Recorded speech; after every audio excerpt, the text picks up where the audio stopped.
सभी को नमस्कार। मैं कौशल कुमार। स्वागत है आपका हमारे चैनल स्टडी विद कौशल में। आज हम लोग केमिस्ट्री का अगला टॉपिक पढ़ने वाले हैं जिसका नाम है रेडियो एक्टिविटी और न्यूक्लियर केमिस्ट्री, यानी कि रेडियो सक्रियता और नाभिकीय रसायन। ये हम लोग बाइलिंगुअल पढ़ रहे हैं, यानी कि दोनों लैंग्वेज में पढ़ रहे हैं। इसको समझना आसान होगा आपके लिए, क्योंकि इसको दोनों लैंग्वेज में इसलिए रखा गया है कि इसको हिंदी मीडियम के स्टूडेंट भी पढ़ सके और इंग्लिश मीडियम के स्टूडेंट भी पढ़ सके। चलिए, रेडियोधर्मिता की खोज यानी कि रेडियो एक्टिविटी की खोज किसने की थी?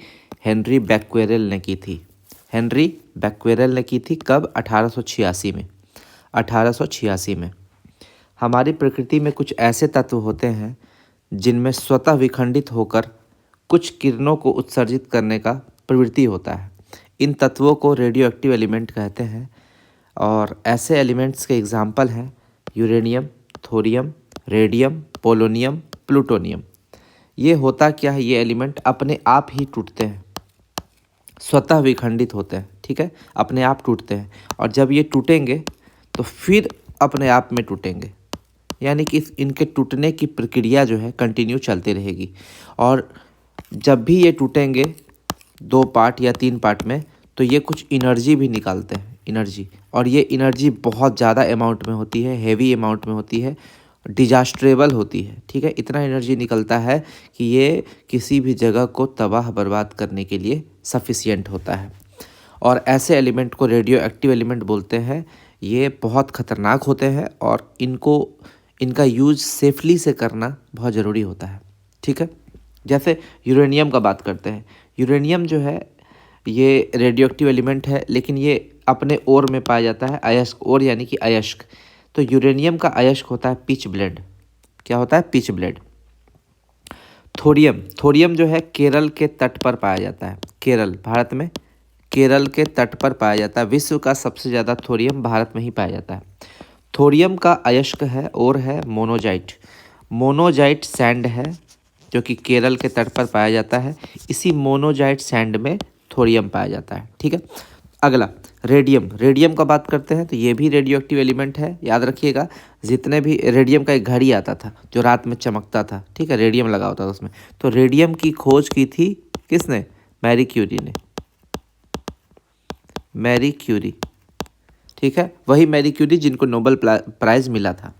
पोलोनियम भी एक रेडियो एक्टिव एलिमेंट है और ये ऐसा रेडियो एक्टिव एलिमेंट है जिसका सबसे ज़्यादा आइसोटोप होता है 27 आइसोटोप यानी कि समस्थानिक।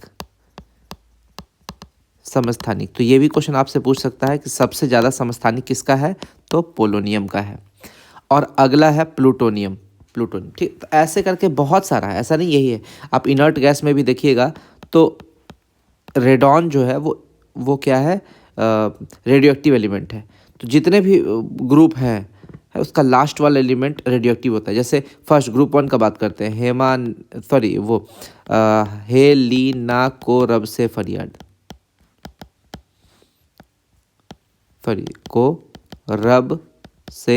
फरियाद, तो ये लास्ट वाला जो फरियाद फ्रांसियम है, ये भी आपका रेडियो एक्टिव एलिमेंट है। तो जिस भी ग्रुप का आप देखेंगे लास्ट वाला एलिमेंट रेडियो एक्टिव होता है। और ये रेडियो एक्टिव एलिमेंट स्टार्ट कहाँ से होता है? लेड के बाद लेड यानी कि पीबी। अब पीबी का एटॉमिक नंबर होता है 82। इसके बाद ही रेडियो एक्टिव एलिमेंट स्टार्ट होता है। आगे आते हैं।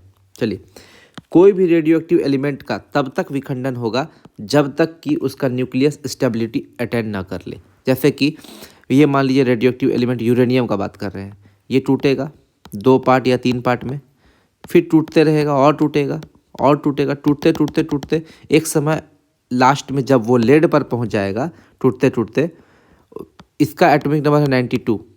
तो ये 92 घटते जिस समय ये 82 पे पहुंच गया, लेड पे पहुंच गया, उस समय वो स्टेबल हो जाता है उसका न्यूक्लियस नाभिक। और जैसे ही उसका नाभिक लेड पर पहुंच जाएगा वो टूटना बंद कर देगा। तो आपसे ये भी क्वेश्चन एग्जाम में पूछता है कि कोई भी रेडियो एक्टिव एलिमेंट का न्यूक्लियस यानी कि नाभिक अपना स्टेबिलिटी कब अटेन करता है, कब प्राप्त करता है? जब वो लेड पर पहुंच जाता है। लेड यानी कि सीसा, जिसका एटॉमिक नंबर 82 होता है। ठीक, आगे आते हैं। रेडियो एक्टिविटी को मापने के लिए यूनिट होता है, ठीक है। और रेडियो एक्टिव मापने का दर जीएम काउंटर बोलते हैं, GM counter, Gregor Muller counter. ये क्या करता है? रेडियो एक्टिविटी की दर मेजर करता है, रेडियो एक्टिविटी की दर मेजर करता है। लेकिन रेडियो एक्टिविटी की दर मेजर करेगा तो कुछ ना कुछ यूनिट तो होगा, छोटा यूनिट, बड़ा यूनिट। तो देखिए सबसे छोटा यूनिट होता है बैक्वेरल, ठीक है। ये होता है 1 इमिशन पर सेकेंड, यानी कि यूरेनियम से 1 इमिशन होगा 1 सेकेंड में, तो उसको ये मेजर कर लेगा। और ये सबसे बेसिक यूनिट है, सबसे बेसिक यूनिट है बैक्वेरल।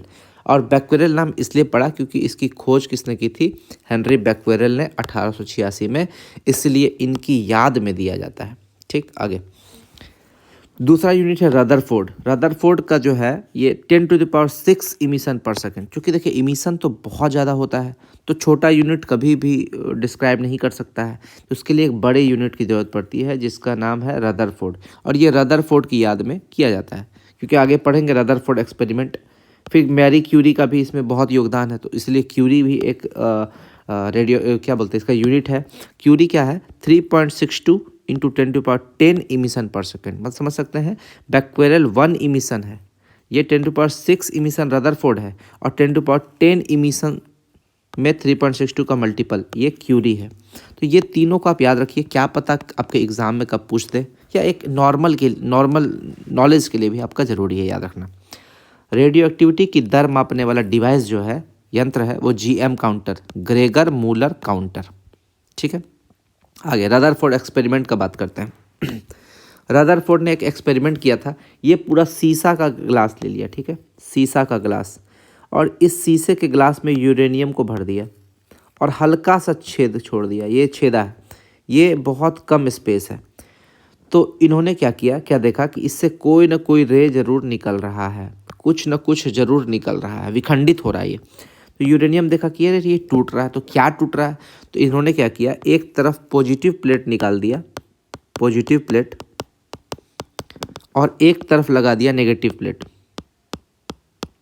नेगेटिव प्लेट, ठीक है। तो इन्होंने देखा कि जो यूरेनियम से जो भी विखंडित हो रहा है, जो भी डीके हो रहा है, डीके यानी कि क्षय, डीके का मतलब होता है क्षय, कुछ ना कुछ तो क्षय हो रहा है। जैसे मान लीजिए यूरेनियम टूट रहा है, ठीक है, टूटेगा, फिर ये इसका जो टूटा हुआ पार्ट है वो भी टूटेगा और छोटा होगा, ये भी 3 पार्ट 4 पार्ट में डिवाइड होगा, ये भी 3 पार्ट 4 पार्ट में डिवाइड होगा। तो जो भी डीके हो रहा है, डीके यानी कि क्षय, यानी कि ये पहले बड़ा था, बड़ा से छोटा हुआ और छोटा हुआ, इससे ये और छोटा होगा, तो इसको बोलते हैं क्षय होना, डीके होना, क्षय होना, ठीक है। डीके यानी कि क्षय। जब भी इसका क्षय होगा, ये क्षय तब तक होता रहेगा जब तक वो लेड यानी कि पीबी पर ना पहुंच जाए। इसका एटॉमिक नंबर 92 है, वो 82 पर ना पहुंच जाए तब तक क्षय होते रहेगा। तो क्षय होता है तो किस चीज़ का क्षय होता है? या तो अल्फा रे निकलेगा, या तो बीटा रे निकलेगा, या तो गामा रे निकलेगा, ठीक है। तो इनको पता नहीं था कि कौन सा रे निकल रहा है, ठीक है। तो इन्होंने क्या किया, एक तरफ पॉजिटिव प्लेट लगा दिया, एक तरफ नेगेटिव प्लेट। तो इन्होंने देखा कि इसमें से 3 रे निकल रहा है। एक रे ऐसा है जो पॉजिटिव प्लेट की तरफ अट्रैक्ट हो गया है, ठीक है।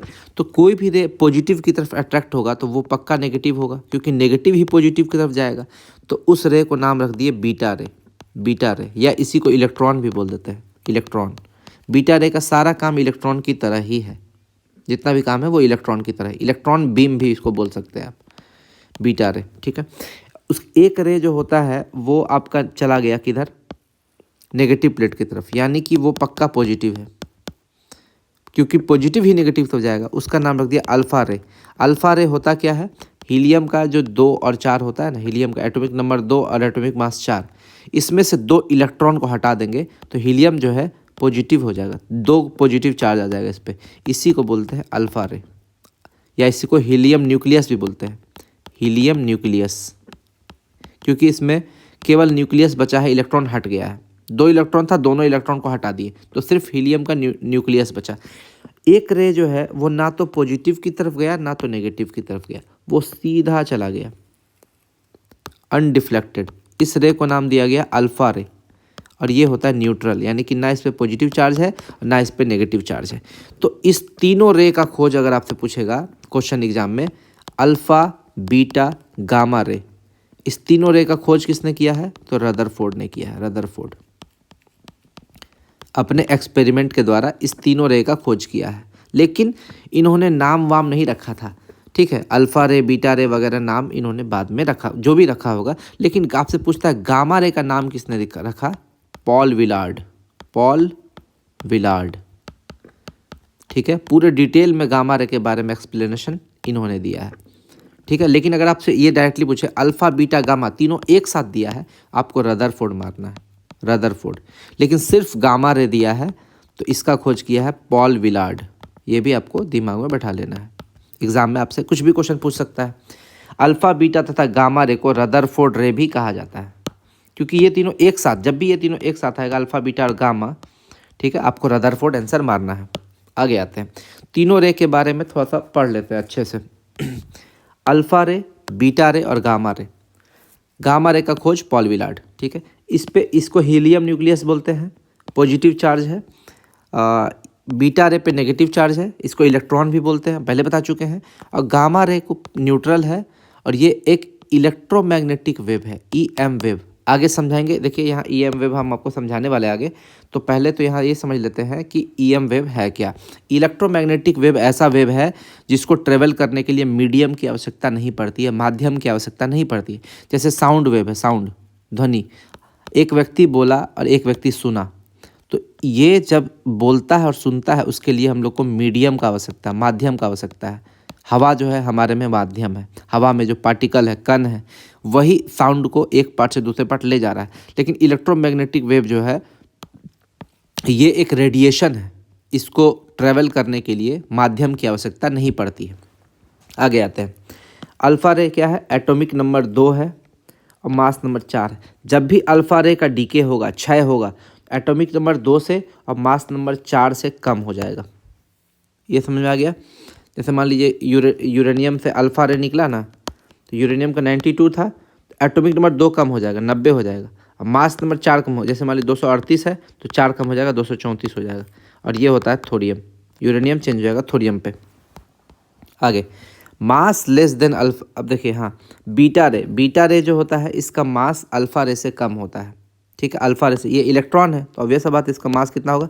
9.1 × 10⁻³ kg। ये सब हम आपको पहले ही बता चुके हैं। गामा रे का मास नेग्लिजिबल होता है, 0 मान लीजिए, 0, कोई मास नहीं होता है, ठीक है। अगला, अल्फ़ा रे का स्पीड लाइट का स्पीड का 1/10 होता है। लाइट का स्पीड कितना होता है? 3 × 10⁸ मीटर पर सेकेंड, मीटर पर सेकेंड। तो 3 × 10⁸ से 10 को डिवाइड कर देंगे, क्योंकि 1/10 है, तो ये कितना हो जाएगा? 3 × 10⁷ मीटर पर सेकेंड। यानी कि अल्फ़ा रे का स्पीड जो होता है, स्पीड ऑफ लाइट का 1/10 होता है। बीटा रे क्या होता है? स्पीड ऑफ लाइट का 9/10 होता है, 9/10। यानी कि समझ रहे हैं, लगभग लगभग ये स्पीड ऑफ लाइट के बराबर है, लेकिन पूरा नहीं है। लेकिन ये जो गामा रे है ये तो सेम होता है स्पीड ऑफ लाइट, यानी कि इसका स्पीड 3 × 10⁸ मीटर पर सेकेंड होता है। इसको क्यों ऐसा बोल रहे हैं कि स्पीड ऑफ लाइट के बराबर होता है? क्योंकि जितना भी इलेक्ट्रोमैग्नेटिक वेव है सब का स्पीड ऑफ लाइट के बराबर होता है, जो कि यहाँ पढ़ने वाले हैं। इसमें सब का स्पीड 3 × 10⁸ मीटर पर सेकेंड होता है, ठीक है। आगे, हाई वेवलेंथ और मिनिमम फ्रीक्वेंसी। देखिए, अल्फ़ा रे का वेवलेंथ जो है बहुत हाई होता है और फ्रीक्वेंसी मिनिमम होता है। वही बीटा रे का बात करते हैं तो वेवलेंथ जो है मोर देन अल्फ़ा, अल्फ़ा से वेवलेंथ जो है वो ज़्यादा होता है, सॉरी लेस होगा, गलती लिख दिया यहाँ पे, वेवलेंथ लेस देन अल्फ़ा, ठीक है, इसको सुधार लीजिए। वेवलेंथ जो है इसका सबसे ज़्यादा वेवलेंथ होता है अल्फ़ा रे का, फिर वेवलेंथ यहाँ घटेगा, वेवलेंथ लेस देन अल्फ़ा, यहाँ मिनिमम सबसे कम वेवलेंथ। उसी तरह फ्रीक्वेंसी का बात करेंगे तो मिनिमम फ्रीक्वेंसी, यहाँ पे फ्रीक्वेंसी मोर देन अल्फ़ा और यहाँ सबसे ज़्यादा फ्रीक्वेंसी। इस चीज़ को समझिए क्या है। वेवलेंथ को हिंदी में बोलते हैं तरंग दैर्घ्य, तरंग दैर्घ्य, और फ्रीक्वेंसी को बोलते हैं आवृत्ति, आवृत्ति। तो वेवलेंथ और फ्रीक्वेंसी इसमें हाई और मिनिमम है, इसमें मिनिमम और हाई है, ठीक है। फ्रीक्वेंसी जिसमें जितना ज़्यादा रहेगा उसकी भेदन क्षमता, छेद करने की क्षमता, भेदन क्षमता उतनी ज़्यादा रहेगी। देखिए, गामा रे की फ्रीक्वेंसी मैक्सिमम है, सबसे ज़्यादा है, इसीलिए गामा रे की पेनिट्रेटिंग पावर यानी कि भेदन क्षमता, पेनिट्रेटिंग पावर यानी कि भेदन क्षमता भेदन क्षमता बहुत ज़्यादा होती है। गामा रे भी हमारी हड्डियों में घुस सकता है, ठीक है। अगर गामा रे डायरेक्टली किसी के शरीर में चला जाए तो उसकी हड्डी में भी छेद कर सकता है, इतनी भेदन क्षमता होती है, ठीक है। और गामा रे में एनर्जी मैक्सिमम होती है। तो इसको फिर से समझ लेते हैं कि अल्फ़ा रे का फ्रीक्वेंसी सबसे कम है, यानी कि भेदन क्षमता सबसे कम है, ठीक है। इसका एनर्जी मिनिमम होता है। कैसे समझेंगे एनर्जी मिनिमम होता है? एनर्जी का फॉर्मूला देखिए, E=hc/λ। लेमडा क्या है? वेवलेंथ है। चूँकि वेवलेंथ सबसे ज़्यादा है इसीलिए एनर्जी सबसे कम है, क्योंकि डिनोमिनेटर में ना है। अगर ये न्यूमरेटर में रहता, अंश में रहता, तो इसका एनर्जी मैक्सिमम होता। लेकिन ये तो फॉर्मूला देखिए, फॉर्मूला में लेमडा नीचे है, तो नीचे है, यहाँ जितना ज़्यादा वैल्यू लेंगे इसका वैल्यू उतना कम होगा, इसीलिए एनर्जी मिनिमम होता है अल्फ़ा रे में। बीटा रे में एनर्जी इससे ज़्यादा होगा, मोर देन अल्फ़ा, और गामा रे में एनर्जी मैक्सिमम होगा। और मिनिमम पेनिट्रेटिंग पावर होगा अल्फ़ा रे का, क्यों? क्योंकि इसका फ्रीक्वेंसी मिनिमम है तो पेनिट्रेटिंग पावर मिनिमम होगा। इसका फ्रीक्वेंसी मैक्सिमम है तो पेनिट्रेटिंग पावर मैक्सिमम होगा। ये एवरेज रहेगा, यानी कि penetrating power more than alpha लेकिन लेस देन गामा। अब इलेक्ट्रोमैग्नेटिक वेव के बारे में समझते हैं। इलेक्ट्रोमैग्नेटिक वेव को याद करने का मैंने टेक्निक निकाला है, ठीक है, जो मैं हमेशा से याद करता आया हूँ, और इसको आप एक बार याद कर लीजिएगा, आपको ज़िंदगी में कभी भी कोई दिक्कत नहीं होने वाला है इलेक्ट्रोमैग्नेटिक वेव को लेके। वैसे मैं इसको लाइट चैप्टर में पूरे डिटेल में पढ़ाने वाला हूँ, ठीक है। इसको याद रखिएगा ऐसे, ray my infra vis ultra X gamma, ठीक है। रे माई इन्फ्रा एक साथ, विज अल्ट्रा एक्स गामा एक साथ। दो सुर में आपको पकड़ना है, एक सुर में बोलना है रे माई इन्फ्रा और अगला सुर में बोलना है विज अल्ट्रा एक्स गामा, ठीक। उसको लिखना है। रे का मतलब हो गया रेडियो वेव, माई का मतलब हो गया माइक्रोवेव, इन्फ्रा का मतलब हो गया इंफ्रारे, विज का मतलब हो गया विजिबल, जो दृश्य प्रकाश होता है जिसको हम लोग देख सकते हैं।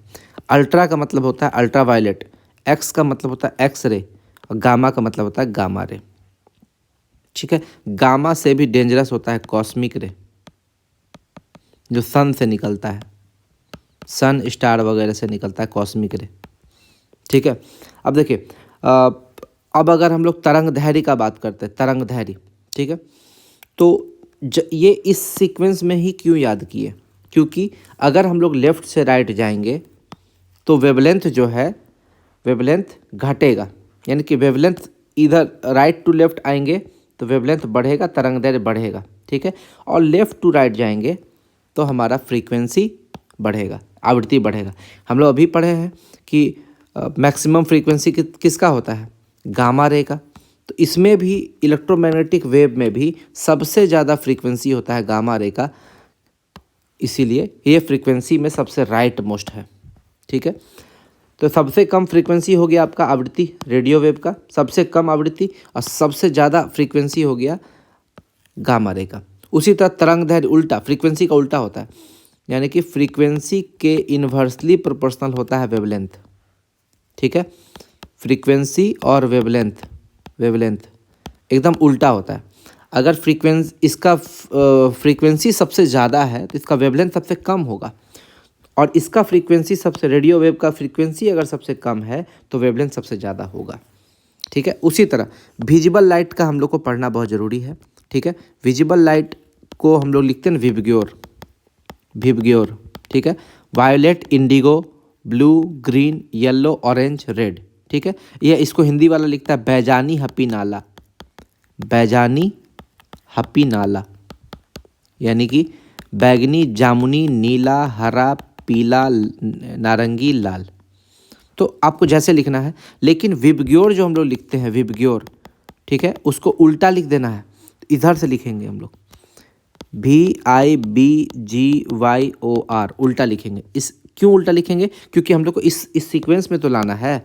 इसका वेवलेंथ सबसे ज़्यादा, तो इधर साइड इसका वेवलेंथ सबसे ज़्यादा और इसका वेवलेंथ सबसे कम, क्योंकि हम लोग इधर से लेफ़्ट टू राइट अगर बढ़ रहे हैं तो फ्रीक्वेंसी बढ़ रहा है, और राइट टू लेफ़्ट आ रहे हैं तो वेवलेंथ बढ़ रहा है। तो इसी अरेंजमेंट को बनाने के लिए विबग्योर को हम लोग उल्टा लिख दिए हैं, ठीक है। आप समझिए, वायोलेट का फ्रीक्वेंसी सबसे कम है, वेवलेंथ सबसे कम है 380 नैनोमीटर, और रेड का 740 नैनोमीटर। आपसे पूछेगा कि जो विजिबल लाइट है, विजिबल लाइट, इसका वेवलेंथ जो है कितना से कितना के बीच में है, तो 380 नैनोमीटर से लेके 740 नैनोमीटर, ठीक है यहाँ। या फिर कहीं कहीं इसको लिख देता है 400, इसको शॉर्टकट में 400 लिख देगा, इसको लिख देगा 700, 400 से 700 नैनोमीटर। देखिएगा जो ऑप्शन में रहे, कहीं कहीं ये ऑप्शन में रहता है, कहीं कहीं ये ऑप्शन में रहता है, दोनों में जो आपको सही लगे, उचित लगे, मार दीजिएगा, ठीक है। तो ये तो हो गया आपका इसका विजिबल लाइट का। लेकिन अगर रेडियो वेव का बात करें तो रेडियो वेव का 10⁻+4 प्लस में 10 का पावर प्लस में 1 होता है रेडियो वेव, 10⁻+4, कहीं कहीं 10⁻+3 भी रहेगा, क्योंकि रेडियो वेव को दो पार्ट में बांटा गया है, short radio wave, long radio wave, ठीक है। इसीलिए कहीं कहीं 10⁻4 भी रहेगा, कहीं 10⁻3 मीटर भी रहेगा। आप इसको सुधार लीजिए, देख लीजिएगा, ठीक है।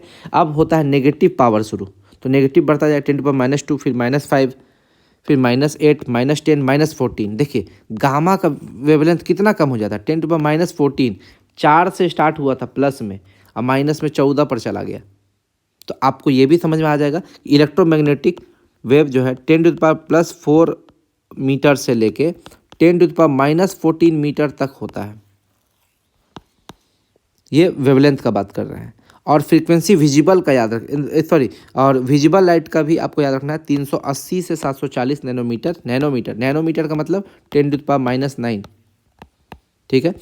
तो ये नैनोमीटर में इसको मेज़र करते हैं। कहीं कहीं एंगस्ट्रॉम में भी दिया रहेगा, एंगस्ट्रॉम में एगो जीरो बढ़ जाएगा, जैसे इसको 380 है तो इसको लिखेंगे 3800 एंगस्ट्रॉम, ठीक है। और 740 को लिखेंगे 7400 एंगस्ट्रॉम। एंगस्ट्रॉम का मतलब होता है 10⁻−10 मीटर। तो ये आपको देखना है एग्जाम में क्या दिया, नैनोमीटर दिया है कि एंगस्ट्रॉम दिया है। आपसे पूछेगा कि दृश्य प्रकाश यानी कि विजिबल लाइट, दृश्य प्रकाश का वेवलेंथ कितना होता है, तो आप बोलिएगा 380 से 740 नैनोमीटर, ठीक है। नहीं दिया रहेगा तो 3800 से 7400 एंगस्ट्रॉम, दोनों में जो ऑप्शन रहे, ठीक है। ये आपको मार देना आगे। अब देखिए यहाँ पे dispersion is directly proportional to, inversely proportional to wavelength का पावर 4, और स्कैटरिंग भी आपका वेवलेंथ के इन्वर्सली प्रोपोर्शनल होता है। यानी कि डिस्पर्सन यानी कि प्रकाश का विक्षेपण, डिस्पर्सन का मतलब होता है विक्षेपण और स्कैटरिंग का मतलब होता है प्रकीर्णन। तो विक्षेपण और प्रकीर्णन दोनों आपका उल्टा होता है वेवलेंथ का, तरंगदैर्घ्य का, ठीक है। तो अब देखिए तरंगदैर्घ्य का उल्टा, तरंगदैर्घ्य का बात करते हैं तो सबसे ज़्यादा तरंगदैर्घ्य होगा रेड का, सबसे ज़्यादा तरंगदैर्घ्य रेड का होता है, लाल कलर का। इसलिए सबसे कम विक्षेपण जो होता है वो रेड कलर का ही होता है। अब देखिए जब आप न्यूटन का वो बनाइएगा ना प्रिज्म वाला एक्सपेरिमेंट, तो यहाँ पे एक वाइट लाइट मारता है, तो वाइट लाइट जो है 7 कलर में चेंज हो जाता है, 7 कलर में चेंज हो जाता है ना। तो VIBGYOR ये सही होगा कि VIBGYOR ये सही होगा, ये ऑप्शन आपको एग्जाम में दिया रहेगा। तो आप क्या मारिएगा, ये सेकंड वाला सही है। क्यों? क्योंकि रेड सबसे कम विक्षेपित हुआ, ये सबसे कम विक्षेपित हुआ, तो वायलेट नीचे रहेगा VIBG, क्योंकि जब वाइट लाइट 7 कलर में डिवाइड होगा तो सबसे ज़्यादा, देखिए इतना ज़्यादा आ गया वायलेट, तो वायलेट सबसे ज़्यादा आएगा, रेड सबसे कम होगा। इसीलिए क्यों होगा, क्योंकि सबसे ज़्यादा तरंगदैर्घ्य जो है वो रेड का है, तो रेड का तरंगदैर्घ्य सबसे ज़्यादा है, तो डिस्पर्सन उसका उल्टा होता है, तो सबसे कम होगा, यानी कि वो सबसे कम डेविएट होगा अपने मार्ग से। सबसे कम तरंगदैर्घ्य किसका है, वायलेट का है 380 नैनोमीटर, तो सबसे ज़्यादा विक्षेपण इसी का होगा, वायलेट का ही होगा। उसी तरह स्कैटरिंग का बात करते हैं, प्रकीर्णन का बात करते हैं, तो ये भी लेम्डा के अपोजिट होता है। तो सबसे कम प्रकीर्णन होगा रेड का और सबसे ज़्यादा प्रकीर्णन होगा वायलेट का, क्योंकि लेम्डा मैक्सिमम और मिनिमम है, ठीक है। अब इसी स्कैटरिंग पे आपका आकाश का रंग नीला होता है, समुद्र का रंग नीला होता है, डेंजर सिग्नल को रेड से दिखाते हैं। देखते हैं जब आपका कोई भी सिग्नल डेंजर होता है उसको रेड कलर से क्यों दिखाते हैं, क्योंकि कैसा भी मौसम होगा उसका स्कैटरिंग कम होगा तो वो हम लोग को दिख जाएगा। अगर मान लीजिए कि हम लोग वायलेट कलर को देते हैं तो मौसम थोड़ा सा भी ख़राब हुआ ना तो नहीं दिखेगा हम लोग को, क्यों? क्योंकि उसका स्कैटरिंग हो जाएगा, स्कैटरिंग सबसे ज़्यादा होता है। देखिए सबसे ज़्यादा प्रकीर्णन वायलेट का हो जाएगा, तो जहाँ वो स्कैटरिंग हो जाएगा उसका तो दिखेगा ही नहीं हम लोग को। जबकि रेड सिग्नल का स्कैटरिंग नहीं होगा, कोहरा भी है ना, मौसम कोहरा भी है, एकदम पूरा ठंडा का मौसम, कोहरा है, फिर भी रेड सिग्नल हम लोग को दिख जाएगा दूर से ही। क्यों? क्योंकि उसका स्कैटरिंग सबसे कम होता है, उसका प्रकीर्णन सबसे कम होता है। ये रीज़न है। तो ये फिजिक्स में भी हम लोग पढ़ेंगे, लेकिन चूंकि इलेक्ट्रोमैग्नेटिक वेव आया, हम आपको बता दिए ट्रिक से, तो ट्रिक से याद रखना इसलिए ज़रूरी होता है क्योंकि हम लोग को ये फ्यूचर में बहुत ज़्यादा काम देने वाला है। आगे आते हैं। अब देखिए ये सबका यूज देख लेते हैं। Radio wave, microwave, infrared, visible, ultra, X, gamma, सबका यूज़ देख लेते हैं। ठीक है, सबसे पहले आता है रेडियो तरंग। रेडियो तरंग के प्रयोग, ये संचार कम्युनिकेशन में आपका यूज होगा, प्रसारण ब्रॉडकास्टिंग में यूज होगा, टीवी वगैरह सब जो देखते हैं। ठीक है, एफएम, देखिए इसमें दो को यूज होगा आपका। ठीक है, एक तो होता है एफएम, फ्रीक्वेंसी मॉड्यूलेशन, इसका फुल फॉर्म होता है फ्रीक्वेंसी मॉड्यूलेशन, और एक होता है एएम जिसको बोलते हैं एम्पलीट्यूड मॉड्यूलेशन। ठीक है, एएम जो है वो वीडियो के लिए यूज़फुल है, यानी कि जो चित्र आपको दिखता है उसके लिए, और एफएम जो है वो ऑडियो के लिए, साउंड के लिए। ठीक है, और रेडियो तरंग का यूज कहाँ है? रडार में, radio detection and ranging. Radar का फुल फॉर्म होता है RADAR। ठीक है, रेडियो डिटेक्शन एंड रेंजिंग। ठीक है, रडार। तो ये आपको समझ जाना है, रडार में यूज होगा, संचार में यूज होगा, प्रसारण में यूज होगा, AM FM यही सब है। ठीक है, अब इंफ्रारेड का यूज समझते हैं। इंफ्रारेड सेकंड वाला, ये इंफ्रारेड, सॉरी थर्ड वाला। माइक्रोवेव का तो यही है कि माइक्रोवेव का चूल्हा आता है, माइक्रोवेव ओवन, है ना, बस एक यही यूज है कि माइक्रोवेव ओवन जो है माइक्रोवेव पर काम करता है, खाना को गर्म रखने के लिए, वही सब यूज है और क्या। अब इंफ्रारेड थर्ड वाला, अवरक्त किरणें, इसको हिंदी में बोलते हैं अवरक्त किरणें। इसका यूज कहाँ होगा? हीट सेंसर, शरीर का तापमान नापने के लिए। देखते होंगे कि कोरोना जब हुआ था तो माथा पर एगो मशीन लगाता था, है ना, वो आपका टेम्परेचर नाप देता था, टेम्परेचर माप देता था। वो मशीन किस रे पर काम करता था? यही अवरक्त किरण, इंफ्रारेड पर काम करता था। वो कोई दूसरा वेब पर काम नहीं करता, वो इंफ्रारेड पर काम करता था, हीट सेंसर। देखते होंगे कहीं कहीं आप, जैसे हम लोग DRM ऑफिस जाते थे, तो DRM ऑफिस जब रेलवे में थे तो वहाँ पर जैसे अंदर घुसते थे ना तो machine T T T T आवाज़ करने लगता था। क्यों? तो बोलता था कि भाई आपका शरीर अभी गर्म है, आप पहले थोड़ा सा ठंडाइए। वो पंखा लगा हुआ रहता था, ठंडाते थे, शरीर हम लोग का ठंडा होता था, तब हम लोग अंदर घुसते थे। क्यों? क्योंकि अगर मान लीजिए पंखा के बावजूद भी आपका शरीर नॉर्मल नहीं हो रहा है, यानी कि आपको कोरोना है। ठीक है, इसीलिए शरीर का तापमान नापने के हीट सेंसर में उसका यूज होता था। अगला थर्मल इमेजिंग। ठीक है, थर्मल इमेजिंग में भी आपका अवरक्त किरण यानी कि इंफ्रारेड रेज का यूज होता था। ठीक है, नाइट विजन उपकरण, रात में देखने वाला उपकरण जो होता है वो इंफ्रारेड रेज पर ही काम करता है। जैसे CCTV कैमरा, देखिएगा CCTV कैमरा जो है वो इंफ्रारेड पर ही काम करता है। अंधेरा में भी ये चित्र ले लेता है, अंधेरा में भी। क्यों? क्योंकि ये विजिबल लाइट पर काम नहीं करता, ये इंफ्रारेड पर काम करता है। ठीक है, और एक चीज़ समझिएगा, CCTV कैमरा में जो आपका इमेज आता है वो आपका, आजकल तो उसमें ऑडियो भी कैप्चर हो रहा है, और वीडियो कैप्चर करने के लिए जैसे कभी कभी क्या होता है ना, हम लोग सोचते थे कि पहले सोचते थे कि अरे अभी तो अंधेरा है, CCTV कैमरा थोड़ी ले पाएगा, ठीक ना, और बदमाशी कर दिए लॉज में। ठीक है, रात में जाके सोफ़ा लगा हुआ रहता था तो सोफ़ा में बैठ के रात भर वहाँ पे ग्रुपिंग किए, ठीक ना, तो मकान मालिक सुबह उठ के बोलता है कि अरे आप लोग रात में यहाँ ग्रुपिंग कर दिए। हम लोग सोचे सर CCTV कैमरा, उसमें उस CCTV कैमरा में आवाज़ नहीं था, साउंड नहीं था, वो बहुत पुराना बात है, ठीक है, साउंड नहीं था, लेकिन वो रात में अंधेरे में पिक्चर को कैप्चर कर लिया। तो हम लोग सब फंस गए, दोस्त लड़का लोग सब लॉज में थे, हम लोग बदमाशी कर रहे थे, रात नाइट में जगने का आदत तो सबका रहता है। मकान में सुबह के बोल दिया कि आप लोग यहाँ पे आके ठंडेली करते हैं, मस्ती करते हैं, ये करते हैं, लॉज खाली कर दीजिए। हम बोले सर अंकल आज के बाद नहीं होगा। हमको लगा CCTV कैमरा में इमेज नहीं आता है, इसीलिए हम लोग यहाँ बैठे। ऐसे भी अंकल सैटरडे था, कल छुट्टी था संडे का, इसीलिए ऐसा काम कर रहे थे। तो यही सब बात है। तो नाइट विजन उपकरण CCTV कैमरा जो है वो, उसमें भी इसका यूज होता है। अब देखिए टीवी का रिमोट, ये वायरलेस प्रणाली पर काम करता है। यहाँ पर टीवी है, आपका रिमोट यहाँ पर है, यहीं से चैनल चेंज कर दीजिएगा। कैसे?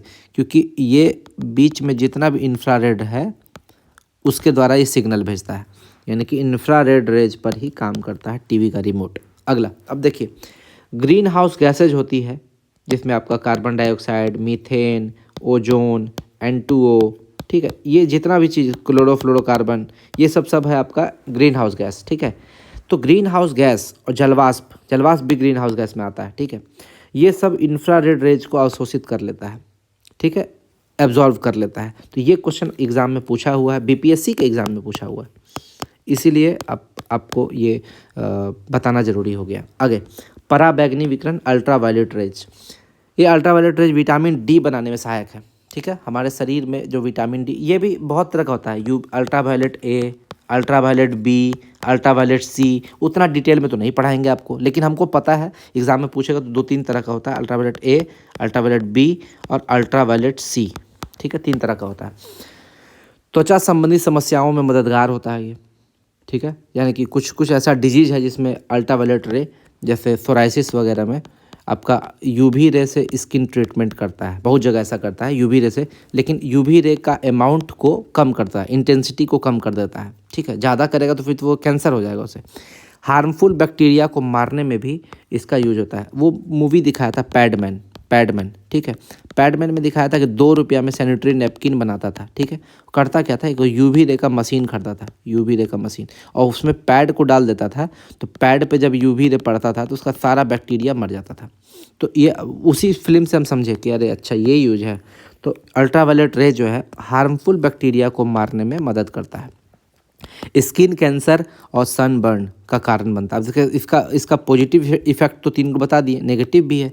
स्किन कैंसर हो जाता है अगर ये स्किन पर पड़ता है, तो हम लोग को स्किन कैंसर भी काउज कर सकता है। सनबर्न, ठीक है, जो हम लोग का चेहरा जल जाता है, धूप में निकलते हैं, तो उसका कारण भी अल्ट्रावायलेट है, पराबैंगनी विकिरण ही है। रोग प्रतिरोधक क्षमता को नुकसान पहुंचाता है। जो हमारा रोग प्रतिरोधक क्षमता है, इम्यूनिटी पावर है, उसको भी नुकसान पहुंचाता है। आँखों के लिए नुकसान, ज़्यादा अगर अल्ट्रावायलेट रे पड़ जाएगा आँख में तो आँख अंधा भी कर सकता है आपको, आँखों के लिए नुकसान पहुंचाता है। स्किन पर झुर्रियाँ भी यही क्रिएट करता है। ज़्यादा आप देखिएगा, बाहर रहिएगा सन वगैरह में, जो अल्ट्रावायलेट रे पड़ेगा तो स्किन पर झुर्रियाँ भी आ जाती हैं। ठीक है, एक्सरे, एक्सरे का बात करते हैं अब।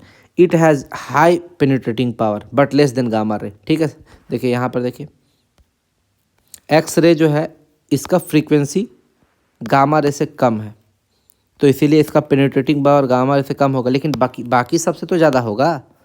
ठीक है, इसीलिए X ray it has high penetrating power but less than gamma ray. ठीक है, इसका प्रयोग रेडियोग्राफी में किया जाता है, इसका प्रयोग रेडियोग्राफी में किया जाता है, रेडियोग्राफी। ठीक है, किसी भी क्रिस्टल की संरचना का अध्ययन करने के लिए इसका एक्सरे का यूज किया जाता है। एक्सरे का यूज कौन किया था, एक ब्रैग्स था, एक साइंटिस्ट था, इसका नाम था Bragg's, Bragg's law. Bragg's law हम लोग पढ़ेंगे, अगर मान लीजिए कभी ऐसा पढ़ना हुआ, मौका मिला तो ब्रैग्स लॉ को समझाएंगे कि कैसे ब्रैग्स लॉ आपका एटॉमिक स्ट्रक्चर या उसका क्रिस्टल भी बता देता है।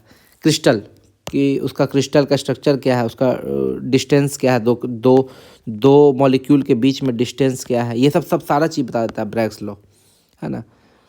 और डेंस मटेरियल है। ठीक है, एक्सरे जो है वो किसी डेंस मटेरियल जैसे कि हड्डी हो गया, धातु हो गया, ठीक है, उस पर जब भी एक्सरे पड़ेगा तो उसका इमेज खींच लेगा। ठीक है, फोटोग्राफ खींच लेगा।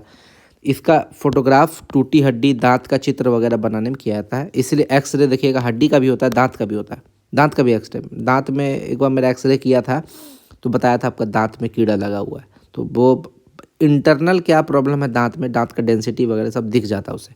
ठीक है, और दांत का पूरा स्ट्रक्चर दिख जाएगा एक्सरे में। ठीक है, हड्डी का भी तो होता ही है, हड्डी के बारे में तो सबको पता रहता है। तो एक्सरे का यूज आपका हो गया हड्डी और दांत का इमेज लेने में। ठीक है, और क्रिस्टल का संरचना के लिए। ठीक है, इसका पेनिट्रेटिंग पावर हाई होता है, लेकिन गामा रे से कम होता है। रेडियोग्राफी में इसका यूज होता है। ठीक है, हड्डी और दांत का इमेज खींचने में इसका यूज होता है। लेकिन एक्सरे को प्रोड्यूस कैसे किया जाता है, एक मशीन लगा रहता है आपको। जब आप पैर का एक्सरे करवाने जाइएगा, मान लीजिए पैर का आप एक्सरे करवा रहे हैं, एक मशीन रखता है, मशीन आपका पैर के पास कुछ सेकंड के लिए, 1 से 2 सेकंड के लिए रखेगा। ज़्यादा देर रखेगा तो आपका हड्डी को नुकसान पहुँचा देगा एक्सरे, क्योंकि इसका पेनिट्रेटिंग पावर ज़्यादा है। ठीक है, गामा रे तो 1 सेकंड में आपका पैर में हार्म कर देगा, इसीलिए गामा रे का यूज नहीं करता है एक्सरे करने के लिए। अब देखिए, हाउ एक्सरे प्रोड्यूस्ड, एक्सरे को प्रोड्यूस कैसे करता है। कुछ एलिमेंट रहता है जिसका एटॉमिक मास बहुत ज़्यादा रहता है, हाई एटॉमिक मास। ठीक है, जैसे इसमें मेनली 2-3 को एलिमेंट हो गया, जैसे टंगस्टन हो गया, टंगस्टन डब्लू, टंगस्टन को डब्लू बोलते हैं। ठीक है, तो इसका सिंबल है डब्लू। वोल्फ्रम इसका नाम है, टंगस्टन का लैटिन नाम है वोल्फ्रम, इसीलिए इसको डब्लू से दिखाते हैं। ठीक है, तो जब भी हाई एटॉमिक मास पर कैथोड रे डालेंगे, कैथोड किरण, ठीक है, कैथोड किरण को इलेक्ट्रॉन भी बोलते हैं। ठीक है, जैसे ही इसमें कैथोड रे डालेंगे तो इस मेटल से टकराने के बाद उससे एक्स रे निकल जाएगा। ये बहुत ज़्यादा डिटेल में इसको नहीं पढ़ना, बस इतना समझ लीजिए। और ऐसा मेटल जिसका एटॉमिक मास हाई होता है, परमाणु द्रव्यमान ज़्यादा होता है, वही एक्स रे प्रोड्यूस करता है। तो उस ज़्यादा परमाणु द्रव्यमान वाले मटेरियल को टारगेट मेटल बोलते हैं। क्या बोलते हैं? Target metal. तो आपसे पूछ सकता है एक्स रे को कैसे प्रोड्यूस करते हैं? टारगेट मेटल पर कैथोड रे को गुजारने से, कैथोड रे को गुजार देने से ये आपका निकल जाता है। आगे आते हैं, ट्रांसम्यूटेशन यानी कि तत्वांतरण, ये क्या होता है? इसके खोज करता है सोडी और फिजान। जब कोई तत्व अल्फा रे डीके के बाद दूसरे तत्व में कन्वर्ट हो जाता है तो इस प्रक्रिया को ट्रांसम्यूटेशन बोलते हैं। इस प्रक्रिया क्या बोलते हैं? ट्रांसम्यूटेशन बोलते हैं। जैसे मान लीजिए यूरेनियम है, ठीक है, यूरेनियम, तो यूरेनियम 92-238, इसका एटॉमिक नंबर हो गया 92, मास हो गया 238। इससे अगर अल्फा रे निकला, माइनस अल्फा रे, माइनस का मतलब डीके, अल्फा डीके हुआ, ठीक है, अल्फा रे का डीके हुआ 6 हुआ। जैसे यूरेनियम से अल्फा रे निकला तो हम बताते हैं अल्फा रे जब भी निकलेगा तो एटॉमिक नंबर 2 से और एटॉमिक मास 4 से कम हो जाएगा। तो 92 था तो 2 से कम हो गया तो 90 हो गया, और मास 238 था तो 4 से कम हो गया 234 हो गया। और ये 90 और क्या बोलते हैं 234 जो है ये आपका थोरियम है, थोरियम, ठीक है, थोरियम। तो यूरेनियम चेंज हो गया थोरियम में। तो आप समझ सकते हैं यूरेनियम टूटा होगा 2-3 पार्ट में, तो थोरियम बना दिया होगा, ठीक है। फिर ये थोरियम टूटेगा दूसरा में, टूटते रहेगा तब तक टूटते रहेगा जब तक वो स्टेबल न्यूक्लियस अटेंड ना कर ले, यानी कि लेड 82 नंबर पर ना पहुंच जाए, ठीक है। मैडम क्यूरी तथा पियरी क्यूरी ने 1897 में 2 एलिमेंट रेडियम और पोलोनियम की खोज की थी, ठीक है।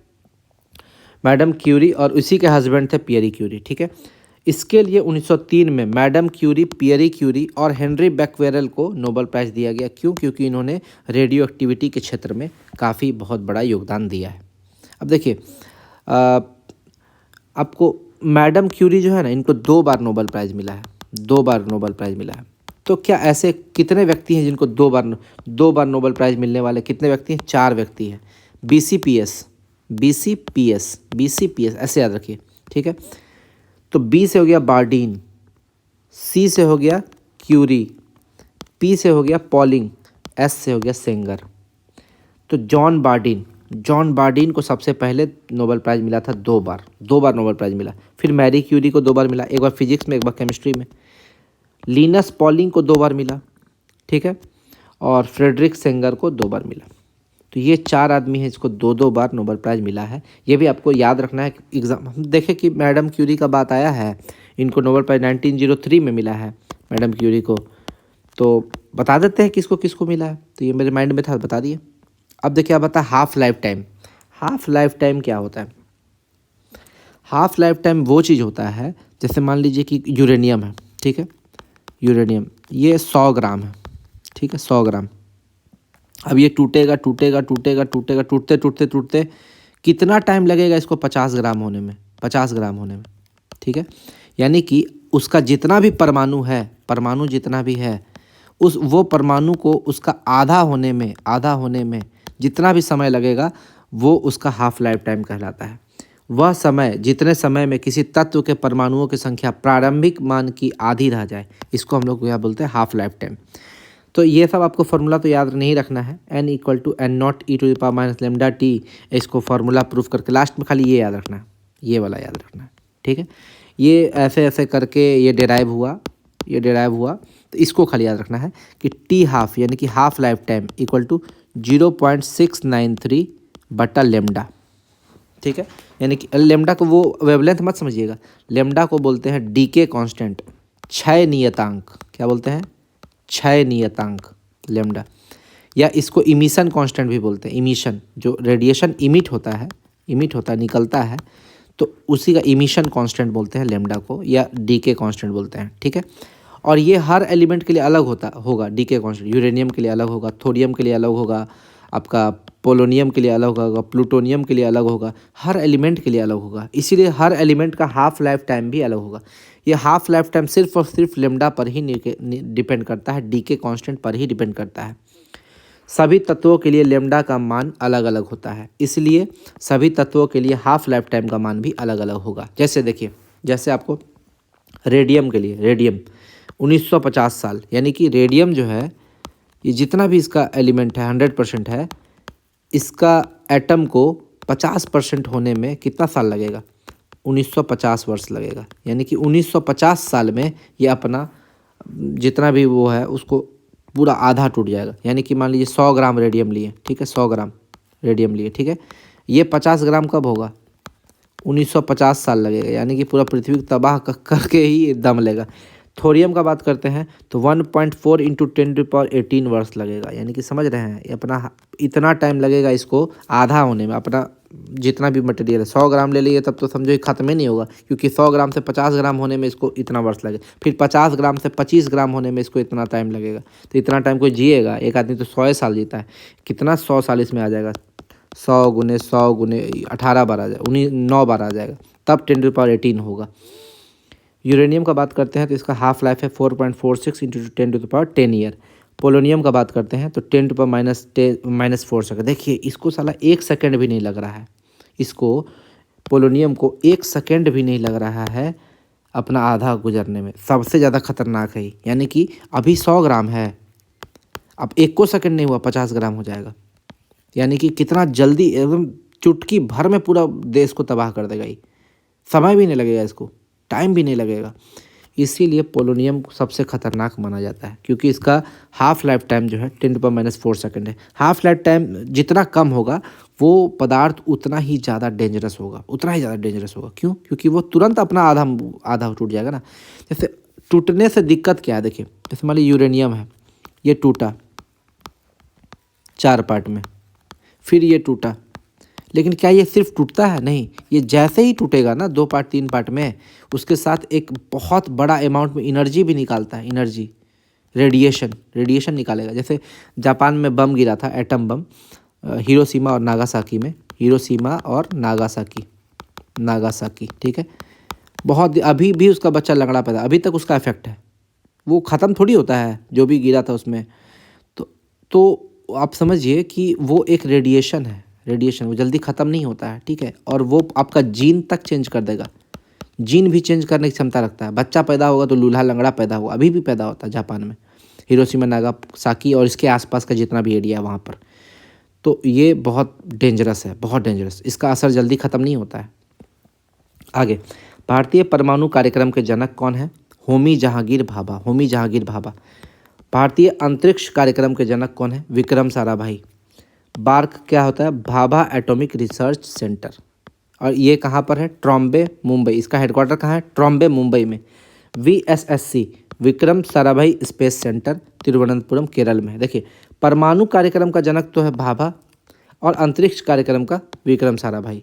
तो इस दोनों, इसके नाम पे बना है बार्क और इसके नाम पे बना है VSSC। वही हम बताया, बार्क और VSSC। आगे, अब देखिए इस पे क्वेश्चन है, हाफ लाइफ टाइम पे क्वेश्चन है। क्या क्वेश्चन है? देखिए ये NTPC का क्वेश्चन है, NTPC में पूछा हुआ क्वेश्चन है, रेलवे का क्वेश्चन है। इसको समझाते हैं। एक रेडियो सक्रिय तत्व की हाफ लाइफ पीरियड T है, यानी कि आधा, हाफ लाइफ में आधा, उसको अपना पार्टिकल जितना भी उसका आधा होने में T टाइम लगता है। तो तत्व में उपस्थित 75% सक्रिय नाभिक को कितने समय में क्षय हो जाएगा? ठीक है, यानी कि देखिए 100% जो है उससे 50% होने में उसको लगेगा T समय, अब 50% से फिर 25% होने में उसको फिर T समय लगेगा, क्योंकि 100 का आधा हो गया, मतलब अपना जितना था उसका आधा होने में उसको T टाइम लगा, फिर 50 का आधा होने में यानी कि 25 होने में उसको T टाइम लगेगा। तो देखिए कितना क्षय हुआ, 25 हो गया, यानी कि पहले 100 था 25 हो गया, बचा कितना? 75% क्षय हो गया, 75% क्षय हो गया। तो ये 75% क्षय होने में कितना टाइम लगा? यहाँ पर T टाइम, यहाँ पर T टाइम, तो T और T हो गया 2T टाइम। तो ये आपका सबसे सिंपल है, समझ लीजिए। हाँ, इस टाइप का क्वेश्चन पूछता है तो आपको अगर नॉलेज नहीं है तो आपसे नहीं बनेगा, ठीक है। हल्का सा भी नॉलेज हो गया कि हाँ अपना जितना भी है उसका आधा होने में उसको वो टाइम लगेगा, फिर इसका आधा होने में वो टाइम लगेगा, फिर उसका आधा 12.5% होने में T टाइम लगेगा। तो 12.5% में कितना बचेगा? 87.5% क्षय हो गया। 87.5% क्षय। तो क्वेश्चन में अगर 87.5% क्षय रहता तो टी टोटल टाइम हो जाता 3T। समझ रहे हैं ना, क्वेश्चन जैसा पूछेगा हम लोग वैसा ही आंसर देंगे। एटॉमिक नंबर 104 कौन सा है? 104 नंबर पे जो एटॉमिक नंबर होता है उसको बोलते हैं रदरफोर्डियम, ठीक है, क्योंकि ये रदरफोर्ड के द्वारा खोजा गया था। एटॉमिक नंबर 106 है, इसको बोलते हैं सीबोर्गियम, क्योंकि ये सीबॉर्ग के द्वारा खोजा गया था।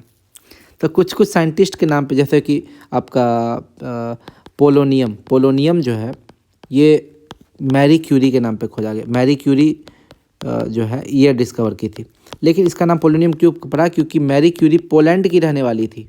तो कुछ ना कुछ रीजन जरूर होता है उसका नाम रखने के पीछे। चेरनोबिल विपदा, चेरनोबिल में एक जगह हुआ था, वो रेडियो एक्टिव एलिमेंट जो है वो पूरा बर्बाद हो गया था। चेरनोबिल लीक कर गया था। अब जानते हैं कोई भी रेडियो एक्टिव एलिमेंट है, कोई रेडियो सक्रिय पदार्थ है, वो जब भी लीक करेगा तो अपने साथ इनॉर्मस अमाउंट ऑफ एनर्जी निकालेगा, बहुत हेवी अमाउंट ऑफ एनर्जी, और वो एनर्जी पूरे शहर को बर्बाद करने में काफ़ी है। इसलिए चेरनोबिल विपदा आज भी इसको बहुत बड़ा विपदा में माना जाता है, बहुत बड़ा डिजास्टर चेरनोबिल, ठीक है, ये आपको याद रखना है। रेडियो एक्टिव इनर्ट गैस, ऐसा इनर्ट गैस जो रेडियो एक्टिव है, तो रेडॉन बताए थे। कोई भी ग्रुप उठा लीजिए उसका लास्ट वाला पदार्थ रेडियो एक्टिव होता है, तो रेडॉन हो गया। रेडियो एक्टिव एलिमेंट में किस इमिशन के दौरान मास और चार्ज में कोई परिवर्तन नहीं होता है? तो गामा, हम बताते हैं गामा का कोई मास ही नहीं होता है, तो जब भी गामा इमिशन निकलेगा कोई मास नहीं होगा। गामा का चार्ज भी नहीं होता क्योंकि ये न्यूट्रल होता है। और गामा के खोजकर्ता कौन है? पॉल विलार्ड, ठीक है। बीटा इमिशन, हम बताते 3 रे निकलता है, अल्फा बीटा और गामा, और तीनों को खोज किए थे रदरफोर्ड, ठीक है। बीटा इमिशन जब भी निकलेगा तो मास में तो कोई चेंज नहीं होगा, ठीक है, मास में चेंज नहीं होगा, लेकिन चार्ज जो है 1 इंक्रीज कर जाएगा, +1 चार्ज 1 इंक्रीज कर जाएगा। अल्फा इमिशन का बात करते हैं, एटॉमिक नंबर 2 से कम होगा और मास नंबर 4 से कम होगा। ये तो पहले ही बता चुके हैं। जैसे यूरेनियम जो है 92-238, ये जब भी टूटेगा थोरियम में तो 90-234। तो देखिए एटॉमिक नंबर 2 से टूटा, 2 से कम हुआ, मास में 4 से कम हुआ, यानी कि इसमें अल्फा रे निकला है बाहर, अल्फा रे बाहर निकल गया है। अल्फा बीटा और गामा किरणों की खोज की थी रदरफोर्ड, और न्यूक्लियस की खोज भी यही की थी, रदरफोर्ड नहीं किया था, नाभिक का खोज, ठीक है। अक्रिय गैस, इनर्ट गैस की खोज किसने की थी? रैमजे। हाइड्रोजन के खोजकर्ता कौन है? कैवेंडिश। जी का भी आविष्कार यही किए थे। ऑक्सीजन के खोजकर्ता कौन है? प्रिस्टले। रबर वैल्केनाइजेशन की खोजकर्ता किसने की थी? चार्ल्स गुडियर, ठीक है। देखिए एक और क्वेश्चन NTPC का ही, रेलवे का ही, RRB का है, ठीक है। ये क्या है? किसी रेडियो सक्रिय पदार्थ का हाफ लाइफ पीरियड 4 माह का है, उसका 3/4 भाग, यानी कि तो वही 3/4 भाग यानी कि 75% नष्ट होने में कितना समय लगेगा? तो देखिए 100% से 50% होने में इसको लगा 4 माह, फिर 50% से 25% होने में 4 माह, तो कितना परसेंट क्षय हो गया? 75%। बचा 25% ना, तो 75% तो इसका क्षय हो गया, तो टोटल टाइम लगा 4 माह, टोटल हो गया 8 माह। तो इस टाइप का क्वेश्चन आप मार दीजिएगा। आगे न्यूक्लियर रिएक्शन यानी कि नाभिकीय अभिक्रियाएं। नाभिकीय अभिक्रियाएं को देख लेते हैं। जब नाभिक पर किसी मूल कण यानी कि न्यूट्रॉन या प्रोटॉन से बम्बार्ड किया जाता है तो वह बहुत कम समय में दूसरे प्रोडक्ट में बदल जाता है। इसको क्या बोलते हैं? नाभिकीय रिएक्शन का नाम दिया गया, ठीक है। जब भी कभी नाभिक पर किसी मूल कण यानी कि न्यूट्रॉन या प्रोटॉन से बम्बार्ड किया जाता है तो वह बहुत कम समय में दूसरे प्रोडक्ट में बदल जाता है। और सबसे पहले इस नाभिकीय अभिक्रिया की खोज की थी रदरफोर्ड ने 1919 में। 1919 में भारत में जालियांवाला बाग हत्याकांड, बताइए, उस समय रदरफोर्ड जो है ये सब खोज कर रहा है, ठीक है। इंडिया तो भाई शुरू से ही अपने देश को आज़ाद करने में सारा टाइम वेस्ट कर दिया, तो खोज क्या करेगा। तो नाभिकीय अभिक्रिया की सबसे पहले खोज की थी रदरफोर्ड ने 1919 में। और ये किस पर बम्बार्ड किए थे? He bombarded nitrogen with alpha particle, यानी कि नाइट्रोजन एलिमेंट है उस पर अल्फा पार्टिकल से बम्बार्ड किए थे। अल्फा पार्टिकल यानी कि हीलियम न्यूक्लियस, हीलियम नाभिक को बोलते हैं अल्फा पार्टिकल। तो ये सबसे पहले खोज किया था रदरफोर्ड। लेकिन अब हम लोग समझते हैं न्यूक्लियर रिएक्शन को 2 पार्ट में डिवाइड किया गया है। पहला पार्ट न्यूक्लियर फिशन जिसको नाभिकीय विखंडन बोलते हैं, दूसरा पार्ट न्यूक्लियर फ्यूजन जिसको नाभिकीय संलयन बोलते हैं। फिशन और फ्यूजन इस दोनों पे कोई कन्फ्यूजन नहीं होना चाहिए, पूरा डिटेल में इसको समझा दे रहे हैं। सबसे पहले न्यूक्लियर फिशन का मतलब होता है टूटना, विखंडन टूटना, यानी कि एक बड़ा नाभिक जो है वो छोटे छोटे नाभिक में टूटता है, इसको बोलते हैं न्यूक्लियर फिशन। और न्यूक्लियर फ्यूजन को बोलते हैं संलयन, यानी कि बहुत छोटा छोटा नाभिक जो है संलयन यानी कि फ्यूज होके यानी कि मिल के एक बड़ा बड़ा नाभिक बनाएगा। यानी कि पहला प्रक्रिया दूसरा प्रक्रिया में अंतर क्या है, ये बड़ा वाला पार्ट टूट के दो को छोटा पार्ट बनाएगा, ये छोटा पार्ट टूट मिल के बड़ा पार्ट बनाएगा और दोनों में एनर्जी निकलेगा, इसमें भी एनर्जी निकलेगा और इसमें भी एनर्जी निकलेगा। याद रखिएगा, तो आदमी सोचता है कि सिर्फ टूटने में ही एनर्जी निकलता, नहीं, जुटने में भी एनर्जी निकलता है, रिलीज होता है। तो ये भी आपको याद रखना है, ठीक है। तो इसको पढ़ लेते हैं। फ्रेगमेंटेशन यानी कि टूटना, fragmentation of larger nucleus into smaller nuclei and liberates lots of energy, यानी कि फ्रेगमेंट करेगा, विखंडित होगा लार्जर न्यूक्लियर किस में, स्मॉलर न्यूक्लियाई में, छोटा न्यूक्लियाई में, और लिबरेट करेगा लॉट्स ऑफ एनर्जी, बहुत बड़ा अमाउंट ऑफ एनर्जी, इतना एनर्जी कि भाई अकेले पूरा शहर को, अकेले पूरा देश को तक तबाह कर सकता है। और इसमें क्या होगा, इसमें लाइटर न्यूक्लियर मतलब कि छोटा न्यूक्लियस फ्यूज करेगा, मतलब कि पिघल के, फ्यूज करना मतलब कि पिघल के बड़ा न्यूक्लियस बनाएगा, to form heavier nucleus and enormous amount of heat energy produced, enormous amount of, बहुत ज़्यादा, इनॉर्मस मतलब विशाल अमाउंट, ठीक है।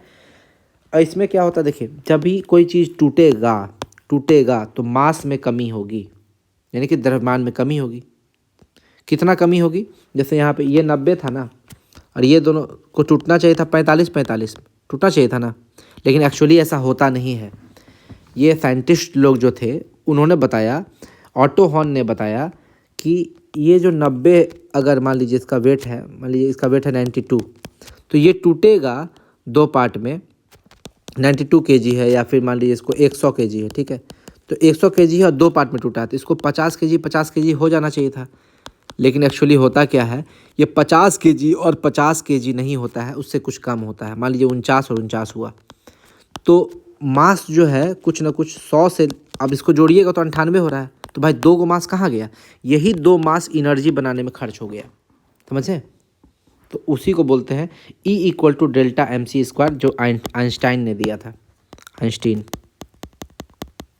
आइंस्टीन ने यही फार्मूला दिया था कि जो भी मास आपका लॉस हो रहा है, ठीक है, जैसे यहाँ पे 100 था तो 49 बना, तो 49 को जोड़िएगा तो 98, बोलेगा अरे साला 100 को तोड़े थे तो साला 98 कैसे, दो को कहाँ गया, तो दो को यही एनर्जी बनाने में खर्च हो गया, ठीक है।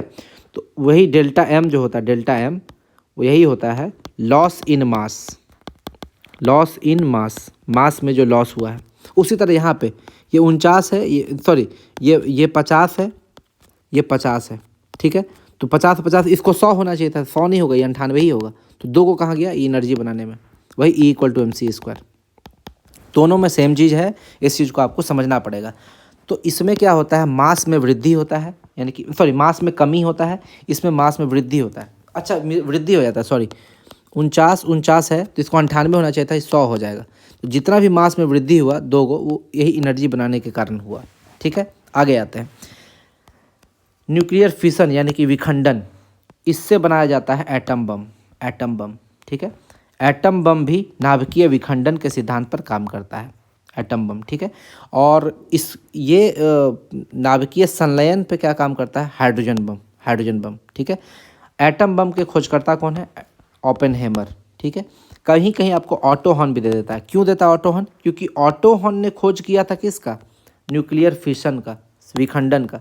अब फिशन के सिद्धांत पर ही एटम बम काम करता है, इसलिए ऑटो हॉर्न भी आपको ऑप्शन में दे देता है, ठीक है। लेकिन एक्चुअली में ऑटो हॉर्न क्या है, ऑटो हॉर्न ने नाभिकीय विखंडन की खोज की थी और एटम बम की खोज की थी ओपेनहेमर, ठीक है।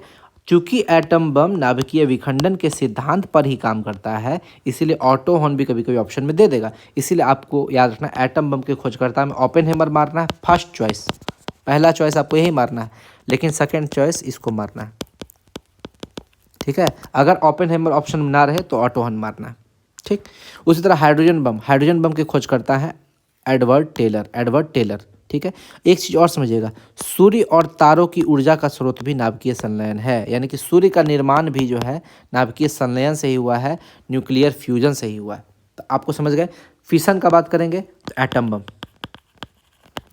बम, ठीक है। न्यूक्लियर फ्यूजन का बात करेंगे हाइड्रोजन बम, और क्या हो जाएगा, और सन और स्टार। ये दिमाग में बैठ गया। एटम बम का आविष्कार करता कौन है? ओपेनहेमर या फिर ऑटो हन, जो ऑप्शन में रहे, ठीक है। और हाइड्रोजन बम का कौन हो जाएगा? एडवर्ड टेलर, ठीक है। तो यहाँ से इतना क्वेश्चन पूछता है, आपको समझ में आ गया होगा कि क्या क्या होता है न्यूक्लियर फिशन और न्यूक्लियर फ्यूजन, ठीक है। जितना हम बता रहे हैं उतना ही एग्जाम में आपका पूछता है। आप बहुत ज़्यादा क्वेश्चन पूरा ग्रेजुएट लेवल का हमसे मत पूछिएगा कि ग्रेजुएट लेवल सर इसमें ये होता है भाई, उतना नहीं पूछेगा आपसे एग्जाम में। जितना हम बता रहे हो सकता है इतना भी ना पूछे, ठीक है। इसीलिए आपको जितना बता रहे हैं उतना याद रख लीजिए, साइंस में एक भी क्वेश्चन नहीं छूटेगा। आगे आते हैं। पहला एटम बम, सबसे पहला एटम बम जो है 6 अगस्त 1945 को, जो सेकेंड वर्ल्ड वार हो रहा था, उसमें अमेरिका ने जापान पर बम गिराया था। जापान के हिरोशिमा पर बम गिराया था 6 अगस्त 1945 को। लिटिल बॉय, इसका नाम था लिटिल बॉय, ठीक है। दूसरा एटम बम जस्ट उसके 3 दिन के बाद 9 अगस्त को फिर अमेरिका ने ही गिराया जापान के नागासाकी पर, जिसका नाम रखा था फैटमैन। और दूसरा बार जो बम था वो प्लूटोनियम यूज किया गया था। प्लूटोनियम का एटॉमिक मास होता है 239, प्लूटोनियम 239 गिराया गया था। तो ये आपसे एग्जाम में पूछा था, पहला एटम बम का नाम क्या है? लिटिल बॉय, और दूसरा एटम बम का नाम है फैटमैन। कहाँ गिराया गया था? 6 अगस्त और 9 अगस्त को हिरोशिमा और नागासाकी पर गिराया गया था, ठीक है। इसको गिराने के बाद तुरंत सेकेंड वर्ल्ड वार समाप्त हो गया। जापान जो है सरेंडर कर दिया, झुक गया अमेरिका के सामने, बोला माफ़ कर दीजिए हमसे गलती हो गया, और सेकेंड वर्ल्ड वार समाप्त हो गया। लेकिन सेकेंड वर्ल्ड वार में जो ये एटम बम गिराया गया था, इससे बहुत कुछ सीख मिली, और दुनिया ने बहुत कुछ यूएन बनाया गया, यूनाइटेड नेशन, ठीक है। 1945 में ही बना, ठीक है, 22 अक्टूबर को, कि भाई अब बहुत विश्व खतरे में है। अगर ऐसा परमाणु बम होगा तो भाई कोई किसी पे गिरा देगा, वो देश एक बार में तबाह हो जाएगा। तो ऐसा नहीं होना चाहिए। इसके लिए बहुत सारा चीज़ बना है। एक IAEA भी बना है, इंटरनेशनल एटॉमिक एनर्जी एजेंसी, ठीक है। इसका हेडक्वार्टर है वियना में। वियना ऑस्ट्रिया की राजधानी है, ठीक है। दुनिया का पहला न्यूक्लियर रिएक्टर किसने बनाया? 1953 में USSR ने बनाया। हम बताते हैं न्यूक्लियर रिएक्टर आखिर है क्या। देखिए न्यूक्लियर रिएक्टर होता क्या है, न्यूक्लियर फिशन क्या होता है, फ्यूजन, ये तो आप समझ गए। लेकिन देखिए फिशन का यूज हम लोग करते हैं क्योंकि हम लोग किसी चीज़ को जोड़ नहीं सकते हैं। जोड़ने का काम भगवान करता है, भगवान, ठीक है। जैसे कि सन का एनर्जी का स्रोत क्या है, पढ़ लिए कि न्यूक्लियर फ्यूजन। स्टार का एनर्जी का यूज क्या है? Nuclear fusion. लेकिन सन और स्टार हम लोग थोड़ी बनाए हैं, भगवान ही बनाए हैं, पहले ही, बहुत पहले बना हुआ है। अब वो हम लोग को आज एनर्जी दे रहा है धीरे। क्यों? सन जो है हाइड्रोजन और हीलियम से बना, यानी कि हाइड्रोजन और हीलियम, ठीक है। हाइड्रोजन, 2 हाइड्रोजन जुड़ेगा, 2 हीलियम जुड़ेगा, बना देगा सीधा सन। 2 नहीं, बहुत सारा हाइड्रोजन और हीलियम मिल के फ्यूज करके सन बनाया है। और वही एनर्जी, उसमें बहुत सारी एनर्जी है, वो टूट टूट के हम लोग को एनर्जी दे रहा है। धीरे धीरे हाइड्रोजन और हीलियम जब सन का ख़त्म हो जाएगा तो सन का एनर्जी भी ख़त्म हो जाएगा। इसीलिए सन का उम्र भी बताता है ना आदमी, कि सन का उम्र इतना बचा हुआ है। कैसे बताता है? क्योंकि उसमें जितना हाइड्रोजन और हीलियम है उसके अनुसार से बताता है कि इसका एज इतना होना चाहिए, सन का एज इतना होना चाहिए, ठीक है। इतना साल बाद सन जो है वो ख़त्म हो जाएगा, सूर्य का एज, ठीक है। तो वही चीज़ है। अब न्यूक्लियर फिशन का जब बात करते हैं तो ये आपका 2 तरीका का हो सकता है, कंट्रोल्ड और अनकंट्रोल्ड, ठीक है। तो जो एटम बम में हम लोग यूज किए हैं, एटम बम बनाने में, ये अनकंट्रोल्ड है, यानी कि इसको कंट्रोल नहीं किए हैं। यानी कि ये अनकंट्रोल्ड जब भी होगा वो तबाही मचाएगा, तबाही, ठीक है। तो भाई इसको तबाही मचाने से रोकने के लिए न्यूक्लियर फिशन इस तरीके से करवाएं कि वो कंट्रोल्ड हो, हमारे कंट्रोल में, हम जब चाहें जितना चाहें उसका एनर्जी को यूज करें, ठीक है। उसका जितना एनर्जी चाहे उतना ही यूज करें, उसको बोलते हैं कंट्रोल्ड। और जब भी कंट्रोल्ड न्यूक्लियर फिशन होगा तो उसी को बोलते हैं न्यूक्लियर रिएक्टर। यानी कि न्यूक्लियर रिएक्टर क्या हुआ कि हम लोग जब एनर्जी निकालते हैं, जैसे परमाणु संयंत्र हम लोग यूज करते हैं, ठीक है। परमाणु संयंत्र जैसे तारापुर वगैरह है, तारापुर, ठीक है, महाराष्ट्र में, तो वहाँ पर रेडियो एक्टिविटी का यूज करके, न्यूक्लियर रिएक्टर का यूज करके इलेक्ट्रिसिटी निकालते हैं, विद्युत का उत्पादन करते हैं। तो वो तो भाई उसका पॉजिटिव इम्पैक्ट हुआ ना, फ़ायदा हुआ। वही फ़ायदा निकालने के लिए न्यूक्लियर रिएक्टर का यूज करते हैं। और ये कंट्रोल्ड न्यूक्लियर फिशन है, कंट्रोल्ड है न्यूक्लियर फिशन, ठीक है। अगर अनकंट्रोल होता तो एटम बम बन जाता। एटम बम में हम लोग कंट्रोल नहीं कर सकते हैं, वो भाई एक बार गिरा दिए तो फिर कोई उसको रोक नहीं सकता, उस शहर को तबाह होना है ही, कोई रोक नहीं सकता उसको।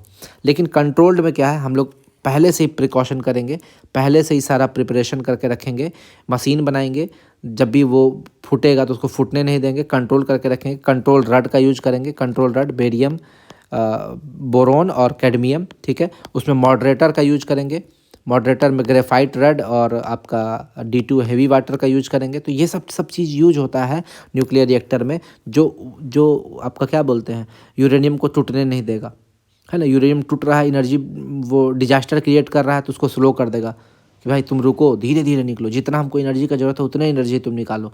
कंट्रोल्ड न्यूक्लियर फिशन को बोलते हैं न्यूक्लियर रिएक्टर। और ये सबसे पहला दुनिया का न्यूक्लियर रिएक्टर बनाने वाला देश था 1953 में, रशिया, USSR। भारत का पहला न्यूक्लियर रिएक्टर जो है वो अप्सरा है, ये भी आपको एग्जाम में पूछ रहा है। भारत द्वारा पहला भूमिगत परमाणु परीक्षण, भारत द्वारा 2 गो भूमिगत परमाणु परीक्षण किया गया है। पहला वाला भूमिगत परमाणु परीक्षण किया गया था पोखरण 1, दूसरा वाला को बोलते हैं पोखरण 2। पोखरण 1 जो हुआ था 18 मई 1974 को हुआ था, बहुत पहले हुआ था, ठीक है, 18 मई 1974 को, ठीक है। और इसका नाम रखा गया था स्माइलिंग बुद्धा, स्माइलिंग बुद्धा। ये जो क्या बोलते हैं इसका मिशन का नाम था स्माइलिंग बुद्धा। तो ये भी आपसे पूछ सकता है इसके मिशन का क्या नाम था, स्माइलिंग बुद्धा। और जो दूसरा वाला किया गया था वो किया गया था 11 मई 1998, पोखरण 2। और इस मिशन का नाम था शक्ति 98। 98 क्यों? क्योंकि 1998 में किया गया था, इसलिए 98, शक्ति 98, अटल बिहारी वाजपेयी के समय में और APJ अब्दुल कलाम के समय में। और इसीलिए 11 मई को क्या मनाते हैं, टेक्नोलॉजी डे, ठीक है। टेक्नोलॉजी, हमारे देश का टेक्नोलॉजी इतना अच्छा हो चुका है कि हम लोग एक पोखरण का टेस्ट कर लिए, सक्सेसफुल हो गया हमारा भूमिगत मिशन, इसीलिए 11 मई को हम लोग टेक्नोलॉजी डे भी मनाते हैं। मिसाइल मैन किसको बोलते हैं, डॉक्टर APJ अब्दुल कलाम। देखिएगा जब भी आप मिसाइल का फ़ोटो देखिएगा ना, एक APJ अब्दुल कलाम का फ़ोटो रहता है और उसके साथ एक लेडीज़ का भी फ़ोटो रहता है, कहीं रहता तो हम आपको दिखा देते हैं। वो जो लेडीज़ का फ़ोटो रहता है वो उनको बोलते हैं मिसाइल वुमेन, टेसी थॉमस उनका नाम है, टेसी थॉमस। मिसाइल मैन तो बोलते हैं APJ अब्दुल कलाम को, मिसाइल वुमेन बोलते हैं टेसी थॉमस को, ठीक है। चंद्रमा पर पहुंचने वाला पहला व्यक्ति नील आर्मस्ट्रॉन्ग, और चंद्रमा पर पहुंचने वाला दूसरा व्यक्ति एडविन एल्ड्रिन। यानी कि हमेशा पहले का नाम होता है, दूसरे का नाम नहीं होता है। लेकिन देखिए यहाँ दूसरे का नाम क्यों हो रहा है, सबसे पहले एडविन एल्ड्रिन को ही बोला गया था कि आप चंद्रमा पर पहला कदम रखिएगा, लेकिन एडविन एल्ड्रिन थे डरपोक, क्योंकि देखिए चंद्रमा इंडिया, अर्थ यहाँ पर है, अर्थ यहाँ है, चंद्रमा कहीं और है, ठीक है। आप अर्थ से उठ के चंद्रमा पर जा रहे हैं, जहाँ ग्रेविटेशनल फील्ड भी आपका 1/6 है, अर्थ से 1/6 है ना वहाँ पर। यहाँ पर अगर आप 1 मीटर उछलते हैं पृथ्वी पर, तो वहाँ पर आप 6 मीटर उछल जाएंगे, क्योंकि वहाँ पर गुरुत्वाकर्षण बल का मान 1/6 है। चंद्रमा पर पैर रखना डर भी लगता है कि कोई नई जगह पर जा रहे हैं तो हमको डर लगता है कि, तो एडविन एल्ड्रिन डर गए, ये बोले कि हम नहीं जाएंगे, पहला कदम हम नहीं रखेंगे। तो नील आर्मस्ट्रॉन्ग को चुना गया, बोला आप रखिएगा पहला कदम, ठीक है। ये लोग सब एक टीम में ही थे, सब एक साथ गए थे, लेकिन चंद्रमा पर जो पहला कदम रखा वो फेमस हो गया, ठीक है। चंद्रमा पर पहुंचने वाला प्रथम व्यक्ति नील आर्मस्ट्रॉन्ग। आज इनका नाम होता पहला व्यक्ति में, लेकिन ये डरपोक निकले, नहीं पैर रखे, होता है भाई, साथ में गए हैं, पैर रखने का हिम्मत नहीं किया, तो पहले नील आर्मस्ट्रॉन्ग रखे, सेकंड नंबर पे ये रखे, तो आज दूसरे व्यक्ति के रूप में इनका नाम होता है, ठीक है। पहला एटॉमिक रिएक्टर 1942 में एनरिको फर्मी द्वारा बनाया गया था, ठीक है। पहला एटॉमिक रिएक्टर 1942 में एनरिको फर्मी के द्वारा बनाया गया था।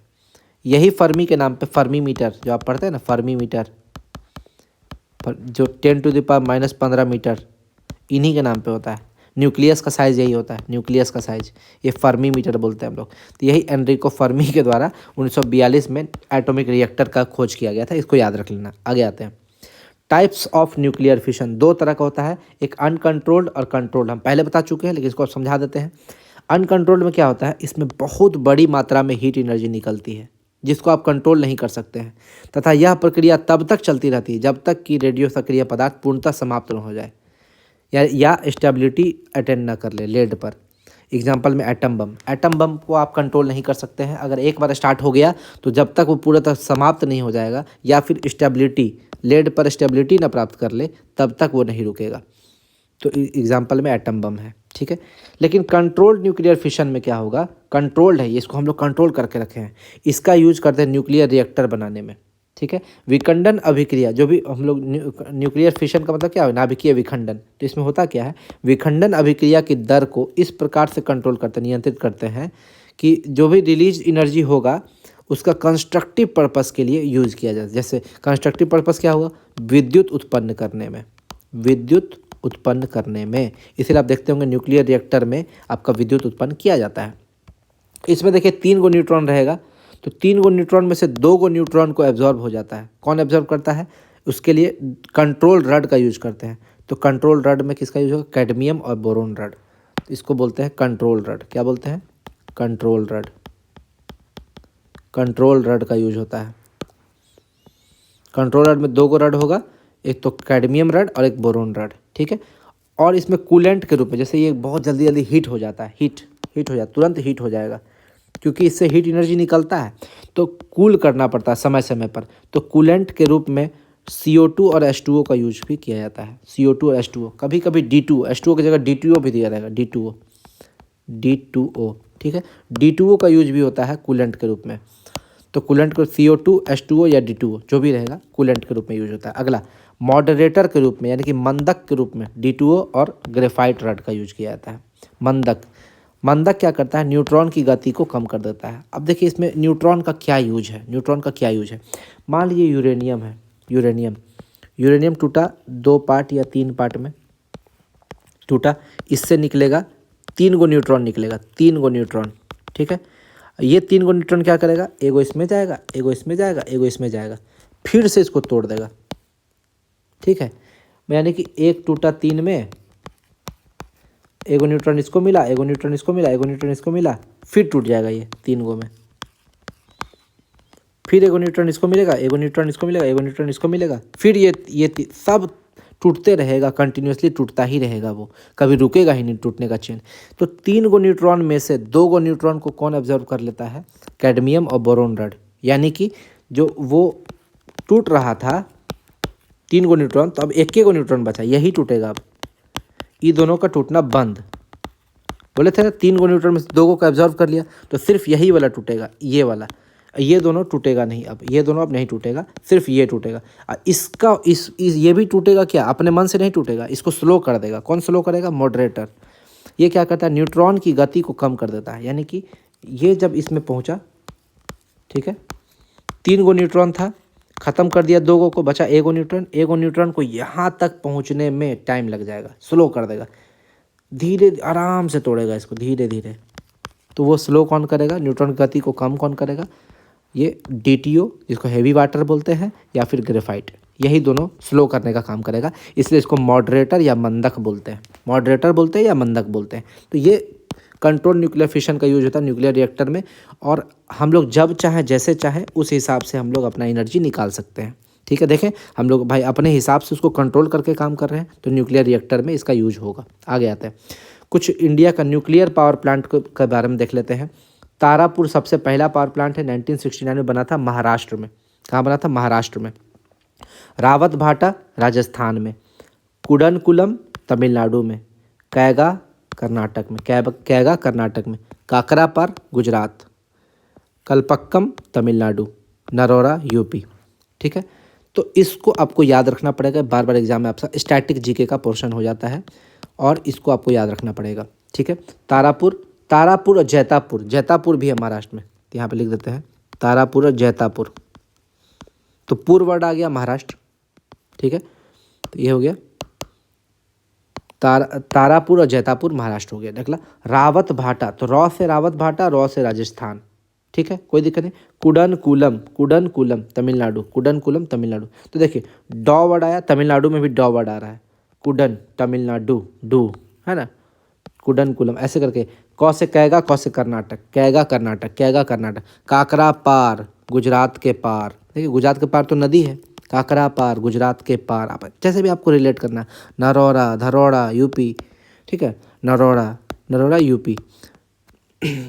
अब देखिए कुछ स्टील प्लांट, हमको स्टील प्लांट का एक ट्रिक मालूम था, इसलिए आप लोग को बताने जा रहे थे। बहुत बार पूछता है कि कौन सा स्टील प्लांट जो है वो किस परियोजना में बना है, ठीक है, ये इस टाइप से क्वेश्चन पूछता है, ठीक है। या फिर कौन सा स्टील प्लांट किस देश के सहयोग से बना है, तो ऐसा क्वेश्चन पूछता है बार बार। अब आप पढ़े होंगे राजभार। राजभार, ठीक है, बोलेगा कि इस देश का राजभार कौन संभालेगा। राजभार है था ना वर्ड, बार बार ये यूज होता है ये वर्ड राजभार, ठीक है। अकबर ने मुगलों की राजभार संभाली, ठीक है, राजभार है ना। राजभार, राजभार एक वर्ड है, राजभार, आपको राजभार याद रखना है। पहला वर्ड हो गया राजभार। और दूसरा दाब बार। दाब का यूनिट क्या होता है, प्रेशर का यूनिट होता है ना बार, प्रेशर का यूनिट क्या होता है, प्रेशर को बोलते हैं दाब, और बार होता है उसका यूनिट, तो दाब बार, ठीक है, ये भी आपको याद रखना है। तो राजभार, दाब बार, ठीक है। तो रा से हो गया राउरकेला, जौ से जर्मनी। तो राउरकेला स्टील प्लांट जर्मनी के मदद से बना है। किसके मदद से बना है, जर्मनी की मदद से बना है। भा से हो गया भिलाई, रौ से हो गया रूस, ठीक है। तो भिलाई स्टील प्लांट रूस के मदद से बना है। दा से हो गया दुर्गापुर, बौ से हो गया ब्रिटेन, बौ से हो गया ब्रिटेन, तो दुर्गापुर स्टील प्लांट ब्रिटेन की मदद से बना है। बा से हो गया बोकारो, रौ से हो गया रूस, बोकारो स्टील प्लांट रूस की मदद से बना है। आपको कमेंट करना है कि राउरकेला, भिलाई और दुर्गापुर ये किस 5 ईयर प्लान में बना है। ये तीनों एक के 5 ईयर प्लान में बना है, ठीक है। कौन सा पंचवर्षीय योजना में इस तीनों का निर्माण किया गया है। बोकारो तो अलग हुआ है, बाद में निर्माण हुआ है, ठीक है। बोकारो स्टील प्लांट का निर्माण किस 5 ईयर प्लान में हुआ है ये भी बताइएगा। तो इस तीनों का एक साथ हुआ है और बोकारो का अलग हुआ है। तो इस तीनों का आप हमको कमेंट करके बताइएगा और बोकारो का अलग से कमेंट करके बताइएगा, तब हम समझेंगे कि आप लोग पढ़ रहे हैं, ठीक है। और ये ट्रिक याद रखिएगा, एग्जाम में पहले बहुत पूछता था तो हम लोग उसी समय याद कर लिए थे, अब देखते हैं क्वेश्चन नहीं पूछता है, लेकिन ट्रिक तो है, अब ट्रिक है तो देना पड़ेगा आपको। राजभार, दाब बार। रा से हो गया राउरकेला जर्मनी की मदद से, भा से भिलाई रूस की मदद से, द से दुर्गापुर ब्रिटेन की मदद से, बोकारो रूस की मदद से। तो ये आपको याद करना है। चलिए आगे आते हैं। Chain reaction, chain reaction, chain reaction क्या था भाई, यूरेनियम टूटा, यूरेनियम टूटा 3 गो में, फिर ये टूटा 3 गो में, फिर ये टूटा 3 गो में, कंटिन्यू वो टूटते रहता है, इसी को बोलते हैं चेन रिएक्शन। कभी टूटना बंद नहीं हो, एक चेन बना लेता है। जब नाभिकीय विखंडन होता है तो उससे कुछ न्यूट्रॉन्स भी लिबरेट होते हैं, पुनः विखंडित, जो पुनः विखंडित करते हैं। हम बताए थे एक यूरेनियम है तो ये टूटा 3 पार्ट में और 3 गो न्यूट्रॉन है, तीनों न्यूट्रॉन एक एक को मिल जाएगा, ये फिर से इसको विखंडित कर देगा। वही चीज़ों को पुनः विखंडित करते हैं तथा बड़ी मात्रा में ऊर्जा मुक्त करते हैं, जिसे मेगा इलेक्ट्रॉन वोल्ट में मापा जाता है। MEV यानी कि मेगा इलेक्ट्रॉन वोल्ट, यानी कि 10⁶ इलेक्ट्रॉन, मेगा का मतलब ही होता है 10⁶ इलेक्ट्रॉन वोल्ट। अब देखो एक इलेक्ट्रॉन वोल्ट क्या होता है, 1.67 इंटू 10⁻19 जूल। इलेक्ट्रॉन वोल्ट जो है उसको जूल में बदलेंगे, एनर्जी की यूनिट तो जूल ही होता है, तो जूल में जब बदलेंगे तो ये इतना होता है। यूरेनियम 235 का बात करें तो यह चेन रिएक्शन को बरकरार रखने की क्षमता रखता है, सबसे बेस्ट माना जाता है यूरेनियम 235, इसीलिए यूरेनियम 235 का यूज सबसे ज़्यादा होता है न्यूक्लियर रिएक्टर में, ठीक है। और ये भी क्वेश्चन पूछता है यूरेनियम के विखंडन में विमुक्त ऊर्जा, कितना ऊर्जा विमुक्त होता है, 200 mega electron volt, 200 mega electron volt, ठीक है, ये भी याद रखना है। एक AMU कितना होता है, एक AMU जो होता है वो 931 इलेक्ट्रॉन वोल्ट होता है। चलिए ये भी क्वेश्चन अगर एग्जाम में आपसे पूछ दे तो बहुत कम, रेयरली कोई स्टूडेंट होगा वो बता पाएगा। एक AMU atomic mass unit, atomic mass unit, ठीक है। एक AMU का मास कितना होता है, 1.672 इंटू 10⁻27 kg, ठीक है। हम आपको बताए थे मास जो है वो एनर्जी में कन्वर्ट करता है, मास ही कन्वर्ट करता है एनर्जी में, किस फार्मूला से, E = Δmc², या इसको इसी को बोलता है E = mc², ठीक है। तो यही मास एनर्जी रिलेशन है जो आइंस्टीन ने दिया था। तो इसी मास को c² से मल्टीप्लाई कर देंगे, मास को, जो मास कितना है AMU, एक AMU मास से 931 इलेक्ट्रॉन वोल्ट एनर्जी निकलता है, यही है, इसका मतलब ही यही है। और यूरेनियम का विखंडन में 200 मेगा इलेक्ट्रॉन वोल्ट एनर्जी निकलता है, ये भी याद रखना है। चलिए अब कुछ MCQ पे देख लेते हैं। MCQ देखेंगे, अब सारा चैप्टर खत्म हो चुका है ये, इसका MCQ देखते हैं। स्थायी मूल कण इलेक्ट्रॉन, प्रोटॉन और न्यूट्रॉन को बोलते हैं फंडामेंटल पार्टिकल, जिसमें से भी प्रोटॉन और न्यूट्रॉन को हम लोग क्या बोलते हैं, न्यूक्लियॉन, यानी कि नाभिकीय कण, क्योंकि ये दोनों नाभिक में पाया जाता है। इलेक्ट्रॉन जो है नाभिक के चारों ओर घूमता है गोल गोल, इसीलिए इसको न्यूक्लियॉन नहीं बोलेंगे, लेकिन मूलकण ये तीनों हो गया, ये तीनों स्थायी मूलकण हो गया। अस्थायी मूलकण में क्या हो गया, पॉजिट्रॉन, न्यूट्रिनो, एंटी न्यूट्रिनो और मेसॉन, ये आपको याद रखना है। पॉजिट्रॉन के बारे में खास करके स्पेशली पढ़ना है, इसको E+ भी लिखते हैं, यानी कि इलेक्ट्रॉन का पॉजिटिव रूप। इलेक्ट्रॉन पे क्या चार्ज होता है, E-, नेगेटिव चार्ज होता है, लेकिन इलेक्ट्रॉन पे अगर पॉजिटिव चार्ज कर दिया जाए तो वो समझिए एक तरह से कि वो ये हो जाता है, पॉजिट्रॉन हो जाता है। इसलिए पॉजिट्रॉन को एंटी पार्टिकल ऑफ इलेक्ट्रॉन भी बोलते हैं, कि सब चीज़ इलेक्ट्रॉन के जैसा है, खाली चार्ज उल्टा है। इलेक्ट्रॉन को हम लोग क्या बोलते हैं, E- बोलते हैं, ठीक है, चार्ज उल्टा है, ठीक है, एंटी पार्टिकल ऑफ इलेक्ट्रॉन। और इसके खोजकर्ता कौन थे पॉजिट्रॉन के, एंडरसन। इसका मास भी वही होगा जो इलेक्ट्रॉन का मास है, 9.1 × 10⁻31 kg, वही सेम मास होगा। कैटलिस्ट, उत्प्रेरक, कैटलिस्ट क्या करता है, यह रासायनिक अभिक्रिया के दर को या तो इंक्रीज कर देगा या तो डिक्रीज कर देगा, ठीक है। अगर मान लीजिए हम लोग कभी चाहते हैं कि कोई A+B मिलकर C बना रहा है, ठीक है, हम लोग चाहते हैं कि ये 10 सेकंड में बने, ठीक है, लेकिन ये बनता है 2 घंटे में, तो 2 घंटे का चीज़ को 10 सेकंड में तुरंत बनाने के लिए कैटलिस्ट का यूज़ करेंगे। कैटलिस्ट क्या करेगा, एकदम तुरंत फास्टली बना देगा। बोलो भाई आप 2 घंटा में बनते थे, रुकिए 10 मिनट बनाते हैं, इंक्रीज कर देगा इसको। या कभी कभी आप चाहते हैं वो 10 सेकंड में बन जा रहा है, लेकिन आप चाहते हैं 10 सेकंड में नहीं बने, वो 2 घंटा में बने, घटाना चाहते हैं टाइम को या बढ़ाना चाहते हैं, तो वो भी कर सकता है कैटलिस्ट, घटा बढ़ा दोनों सकता है, रासायनिक अभिक्रिया के दर को इंक्रीज और डिक्रीज दोनों कर सकता है। केरल के तट पर मौजूद रेडियो एक्टिव पॉल्यूटेंट क्या है, थोरियम। थोरियम मोनोजाइट बालू में पाया जाता है, थोरियम का एस्क है मोनोजाइट। अगला, फ्यूजन, संलयन is more dangerous than fission. अब देखिए फ्यूजन और फिशन हम लोग पढ़ चुके थे, लेकिन ये चीज़ समझिएगा, फ्यूजन से बनता है हाइड्रोजन बम, सन और स्टार।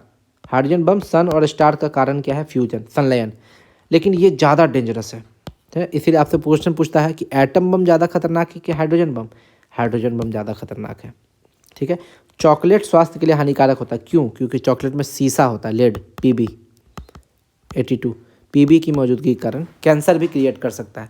चलिए ये इतना ही था, रेडियो एक्टिविटी चैप्टर से जितना क्वेश्चन बन सकता था या अभी तक जितना पूछा था वो मैंने आपको बता दिया है। कैसा लगा आपको मेरा वीडियो, अगर आपको मेरा वीडियो अच्छा लगा हो तो तुरंत चैनल को सब्सक्राइब कर दीजिए, ठीक है। बहुत लोग देखते हैं, वीडियो देखते हैं लेकिन सब्सक्राइब नहीं करते हैं, तुरंत मेरे चैनल को सब्सक्राइब कर दीजिए और ज़्यादा से ज़्यादा लोगों को ये वीडियो शेयर कीजिए ताकि उनको इतना अच्छा कंटेंट मिल सके। चलिए धन्यवाद।